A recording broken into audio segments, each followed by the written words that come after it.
Ici, sur la baie des AA, on a 2 villages de pêche blanche où les cabanes sont saisonnières et c'est 1200 cabanes sur les 2 villages.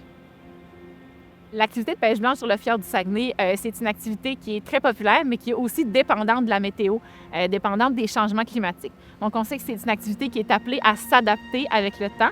Il faut savoir qu'on n'est pas sur un lac, donc on doit composer avec des marées, avec des courants, avec un chenal de navigation maritime. Donc, ça amenait vraiment un lot de défis supplémentaires au niveau de la sécurité. On a mis sur pied une application mobile qui répond aux besoins d'améliorer la communication et la sécurité sur les glaces du fjord.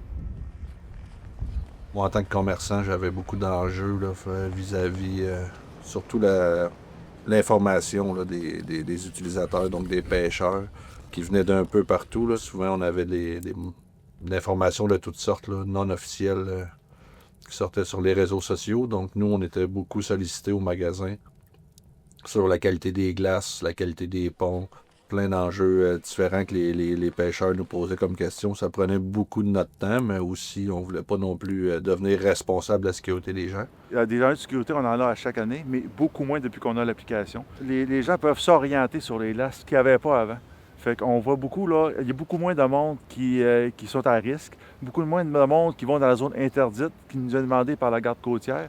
Fait qu'on voit qu'il y a beaucoup moins d'interventions là, au niveau du feu d'incendie, là, au niveau du sauvetage ou de l'application de la réglementation de la zone interdite. C'est un projet un peu en 2 phases. On voulait mettre sur pied une table de concertation pour l'avenir de la pêche blanche sur le fjord du Saguenay. Et en 2e phase, on voulait, à partir de ça, à partir de cette concertation-là, mettre sur pied un outil numérique. Sur la table de concertation, il y a beaucoup d'intervenants. Il y a entre autres la Garde côtière canadienne, il y a des commerçants, il y a des biologistes, il y a des utilisateurs, il y a des entreprises privées industrielles, il y a la Ville de Saguenay, il y a la sécurité incendie.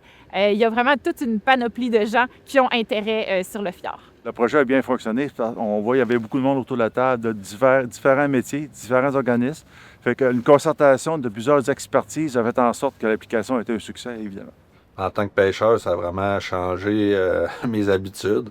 Avant ça, je me prenais plusieurs jours d'avance. J'allais sur différentes applications pour voir les marées, voir les vents, voir les épaisseurs de glace. J'essayais de me référer. On se pose beaucoup de questions. Tandis que maintenant, je regarde la veille une application.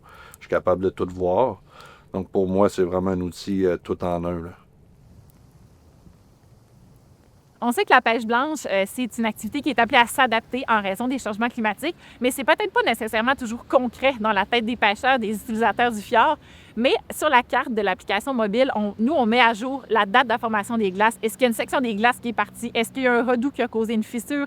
Et ça, bien, les gens peuvent le consulter directement. Je pense que ça les aide à constater que chaque année, la glace est de plus en plus difficile à cerner et de plus en plus, on doit adapter notre comportement sur les glaces.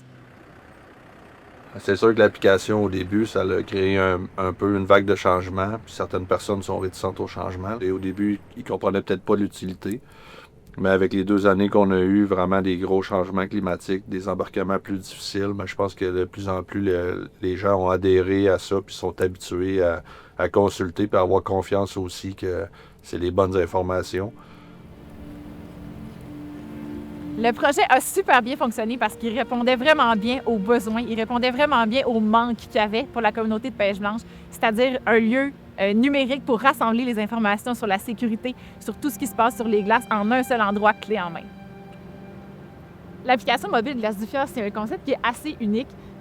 On a eu des demandes de gens qui aimeraient l'utiliser sur d'autres plans d'eau ou pour d'autres sports de plein air. Donc, c'est unique, mais c'est super pertinent et c'est très, très apprécié des utilisateurs. On approche d'ailleurs les 10 000 téléchargements là, pour le début de la 2e saison de vie de l'application.